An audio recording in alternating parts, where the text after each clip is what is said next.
नमस्कार दोस्तों, एजुकेशन 24 में आपका स्वागत है। दोस्तों आज का वीडियो बहुत ही खास होने वाला है क्योंकि आज के इस वीडियो में आपको बीए फर्स्ट ईयर के फर्स्ट सेमेस्टर में आपका सब्जेक्ट है ज्योग्राफी यानी कि भूगोल, उसके अंदर कौन कौन से क्वेश्चन आने वाले हैं। इस वीडियो के अंदर मैं आपको आने वाले क्वेश्चन के बारे में बताऊंगा, तो आप इस वीडियो को पूरा अंत तक जरूर देखिएगा क्योंकि इस वीडियो से आपको बहुत कुछ सीखने को मिलेगा जो कि बीए एग्जाम में काम करेगा। तो आइए देर न करते हुए वीडियो को शुरू करते हैं। और बीए फर्स्ट ईयर के फर्स्ट सेमेस्टर में आपका सब्जेक्ट है ज्योग्राफी यानी भूगोल, उसके अंदर जो भी क्वेश्चन आने वाले हैं उन आने वाले क्वेश्चन के बारे में जानते हैं। दोस्तों आगे बढ़ने से पहले मैं आपको एक बात बता दूं कि इस वीडियो के अंदर मैं आपको लघु उत्तरीय प्रश्न और दीर्घ उत्तरीय प्रश्न दोनों तरह के प्रश्नों के बारे में बताऊंगा।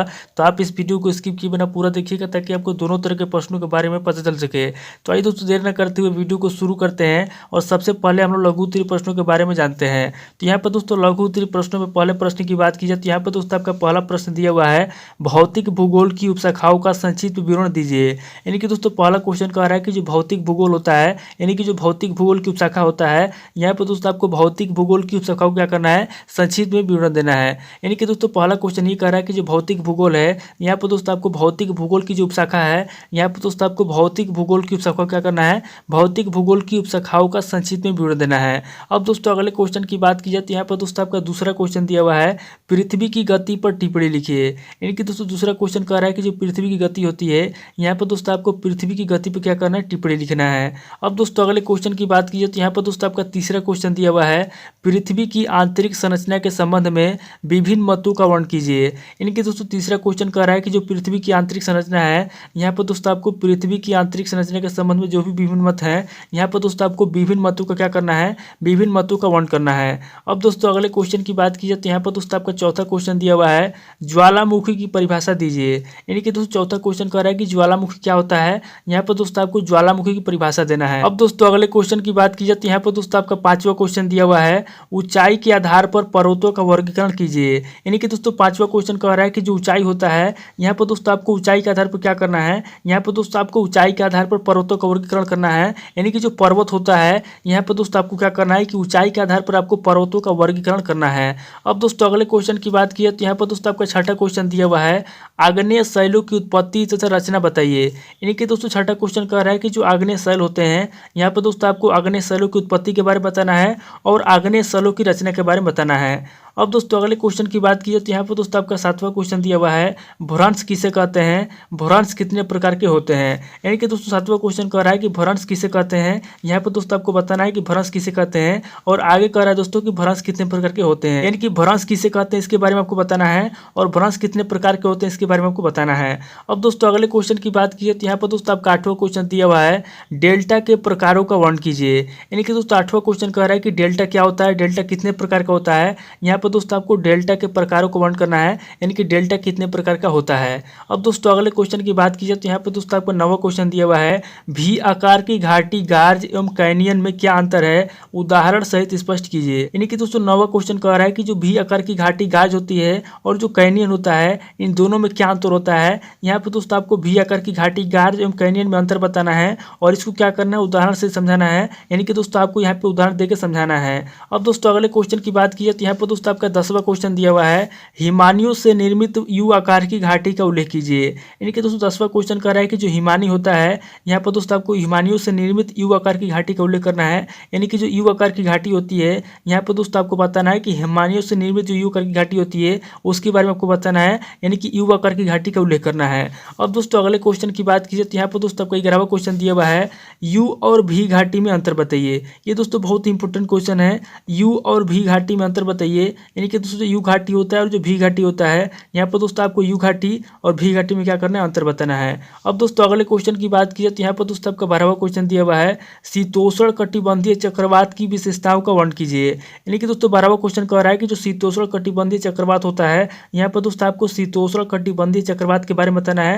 यानी कि शीतोष्ण कटिबंधीय चक्रवात की जो विशेषता होता है, यहाँ पर दोस्तों आपको शीतोष्ण कटिबंधीय चक्रवात की विशेषताओं के बारे में आपको बताना है। दोस्तों अगले क्वेश्चन की बात की जाए तो यहाँ पर दोस्तों आपका 13वां क्वेश्चन दिया हुआ है, महासागरीय लवणता के वितरण को प्रभावित करने वाले कारक कौन कौन से हैं। यानी कि दोस्तों 13वां क्वेश्चन कह रहा है कि जो महासागरीय लवणता है, यहाँ पर दोस्तों आपको बताना है कि महासागरीय लवणता के वितरण को प्रभावित करने वाले कौन कौन से कारक हैं। यानी कि दोस्तों यहाँ पे आपको महासागरीय लवणता के वितरण को प्रभावित करने वाले जो भी कारक हैं उन कारकों के बारे में आपको बताना है। अब दोस्तों अगले क्वेश्चन की बात की जाए तो यहाँ पर दोस्तों आपका 14वां क्वेश्चन दिया हुआ है, प्रवाल भित्तियों की उत्पत्ति एवं प्रकारों का वर्णन कीजिए। यानी कि दोस्तों 14वां क्वेश्चन कह रहा है कि जो प्रवाल भित्ति होती है, यहाँ पर दोस्तों आपको प्रवाल भित्तियों की उत्पत्ति के बारे में बताना है और प्रवाल भित्ति कितने प्रकार के होते हैं, यहाँ पर दोस्तों आपको प्रकारों का भी वर्णन करना है। यानी कि जो प्रवाल भित्ति होती है, यहाँ पे आपको सबसे पहले प्रवाल भित्ति की उत्पत्ति के बारे में बताना है और प्रवाल भित्ति कितने प्रकार के होते हैं, यहाँ पे आपको प्रकारों का भी वर्णन करना है। अब दोस्तों अगले क्वेश्चन की बात की जाए तो यहाँ पर दोस्तों आपका 15वां क्वेश्चन दिया हुआ है, प्राणियों का विसरण या फैलाव को बताइए। यानी कि दोस्तों 15वां क्वेश्चन कह रहा है कि जो प्राणी होते हैं, जो प्राणियों का फैलाव होता है, जो प्राणियों का विसरण होता है, यहाँ पर दोस्तों 15वां क्वेश्चन कह रहा है कि प्राणियों का विसरण या फैलाव के बारे में बताइए। यानी कि जो प्राणियों का विसरण होता है और जो फैलाव होता है, इसके बारे में आपको बताना है। अब दोस्तों अगले क्वेश्चन की बात की जाए तो यहाँ पर दोस्तों आपका 16वां क्वेश्चन दिया हुआ है, जीवमंडल के प्रमुख घटकों का वर्णन कीजिए। यानी कि दोस्तों 16वां क्वेश्चन कह रहा है कि जो जीवमंडल है, यहाँ पर दोस्तों आपको जीवमंडल के प्रमुख घटकों का वर्णन करना है। यानी कि जीवमंडल के कौन कौन से प्रमुख घटक हैं, यहाँ पर दोस्तों आपको जीवमंडल के प्रमुख घटकों के बारे में बताना है। अब दोस्तों अगले क्वेश्चन की बात की जाए तो यहाँ पर दोस्तों आपका 17वां क्वेश्चन दिया हुआ है, शीतोष्ण चक्रवात में मौसम की स्थिति स्पष्ट कीजिए। यानी कि दोस्तों 17वां क्वेश्चन कह रहा है कि जो शीतोष्ण चक्रवात होता है, यहाँ पर दोस्तों आपको शीतोष्ण चक्रवात में जो मौसम की स्थिति होती है, यहाँ पर दोस्तों आपको शीतोष्ण चक्रवात में मौसम की स्थिति के बारे में आपको बताना है। यानी कि मौसम की जो स्थिति होती है उसको स्पष्ट करना है। अब दोस्तों अगले क्वेश्चन की बात की जाए तो यहाँ पर दोस्तों आपका 18वां क्वेश्चन दिया हुआ है, सापेक्षिक आर्द्रता क्या है। यहाँ पर दोस्तों आपको सापेक्षिक आर्द्रता के बारे में बताना है। यानी कि सापेक्षिक आर्द्रता क्या होता है।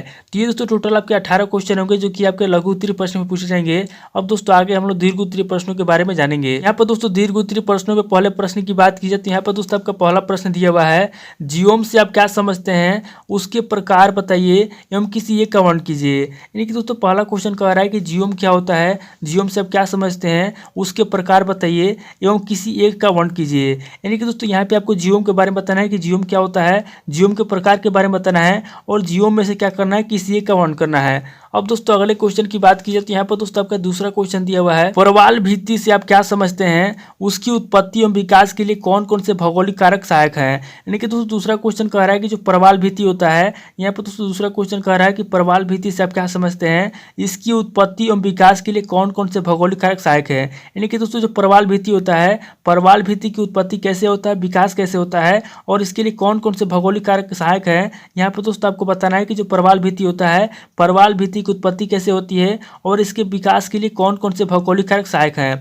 अब दोस्तों अगले क्वेश्चन की बात की जाए तो यहाँ पर दोस्तों आपका तीसरा क्वेश्चन दिया हुआ है, ज्वार भाटा से आप क्या समझते हैं, ज्वार भाटा से संबंधित सिद्धांतों का वर्णन करते हुए इसके प्रभाव बताइए। यानी कि दोस्तों तीसरा क्वेश्चन कह रहा है कि ज्वार भाटा से आप क्या समझते हैं, ज्वार भाटा क्या होता है। यहाँ पर दोस्तों आपको सबसे पहले ज्वार भाटा के बारे में बताना है। उसके बाद दोस्तों आगे कह रहा है कि ज्वार भाटा से संबंधित सिद्धांतों का वर्णन कीजिए। यानी कि ज्वार भाटा से संबंधित जो भी सिद्धांत हैं, यहाँ पर दोस्तों आपको ज्वार भाटा से संबंधित सिद्धांतों के बारे में बताना है। यानी कि उसके वर्णन करना है और इसके प्रभाव भी बताना है। यानी कि दोस्तों क्वेश्चन के अंदर 3-4 चीज़ों के बारे में पूछा गया है। यहाँ पर दोस्तों सबसे पहले पूछ रहा है कि ज्वार भाटा क्या होता है, ज्वार भाटा सब क्या समझते हैं। उसके बाद दोस्तों आगे कह रहा है कि ज्वार भाटा से संबंधित सिद्धांतों का वर्णन कीजिए। यानी कि यहाँ पर दोस्तों आपको ज्वार भाटा से संबंधित सिद्धांतों के बारे में बताना है और इसके प्रभाव के बारे में बताना है। यानी कि ज्वार भाटा के जो भी प्रभाव होते हैं, यहाँ पर दोस्तों आपको ज्वार भाटा के प्रभाव के बारे में बताना है। अब दोस्तों अगले क्वेश्चन की बात की जाए तो यहाँ पर दोस्तों आपका चौथा क्वेश्चन दिया हुआ है, चक्रवात किसे कहते हैं, इसकी उत्पत्ति कैसे होती है, व्याख्या कीजिए। यानी कि दोस्तों चौथा क्वेश्चन कह रहा है कि जो चक्रवात होता है, यहाँ पर दोस्तों चौथा क्वेश्चन कह रहा है कि चक्रवात किसे कहते हैं, इसकी उत्पत्ति कैसे होती है, इसकी आपको व्याख्या करना है। यानी कि जो चक्रवात होता है, यहाँ पर दोस्तों आपको चक्रवात के बारे में बताना है कि चक्रवात किसे कहते हैं और इसकी उत्पत्ति कैसे होती है, इसकी उत्पत्ति के बारे में आपको बताना है। अब दोस्तों अगले क्वेश्चन की बात की जाए तो यहाँ पर दोस्तों आपका 5वां क्वेश्चन दिया हुआ है, वातागर की उत्पत्ति एवं प्रकारों का वर्णन कीजिए। यानी कि दोस्तों जो वातागर होता है, यहाँ पर दोस्तों आपको वातागर की उत्पत्ति के बारे में बताना है और वातागर के प्रकारों के बारे में आपको बताना है। अब दोस्तों अगले क्वेश्चन की बात की जाए तो यहाँ पर दोस्तों आपका छठा क्वेश्चन दिया हुआ है, पृथ्वी पटल पर वायुमंडल की चलनशीलता पर प्रकाश डालिए। यानी कि दोस्तों छठा क्वेश्चन कह रहा है कि जो पृथ्वी पटल होता है, यहाँ पर दोस्तों आपको पृथ्वी पटल पर वायुमंडल की जो चलनशीलता है, यहाँ पर दोस्तों आपको पृथ्वी पटल पर वायुमंडल की चलनशीलता के बारे में आपको बताना है। अब दोस्तों अगले क्वेश्चन की बात की जाए तो यहाँ पर दोस्तों आपका 7वां क्वेश्चन दिया हुआ है, पेंक द्वारा दिए गए अपर्दन चक्र का वर्णन कीजिए। यानी कि तो 7वां क्वेश्चन कह रहा है कि जो पेंक है, यहाँ पर दोस्तों आपको पेंक द्वारा दिए गए अपर्दन चक्र क्या करना है, पेंग के द्वारा दिए गए अपवर्तन चक्र का वर्णन करना है। अब दोस्तों अगले क्वेश्चन की बात की जाए तो यहाँ पर दोस्तों आपका 8वां क्वेश्चन दिया हुआ है, आंतरिक ज्वालामुखी क्रिया से बनने वाली भू आकृतियों का वर्णन कीजिए। यानी कि दोस्तों 8वां क्वेश्चन कह रहा है कि जो आंतरिक ज्वालामुखी होती है, आंतरिक ज्वालामुखी क्रिया से जो बनने वाली भू आकृति होती है, यहाँ पर दोस्तों आपको आंतरिक ज्वालामुखी क्रिया से बनने वाली भू आकृतियों का वर्णन करना है।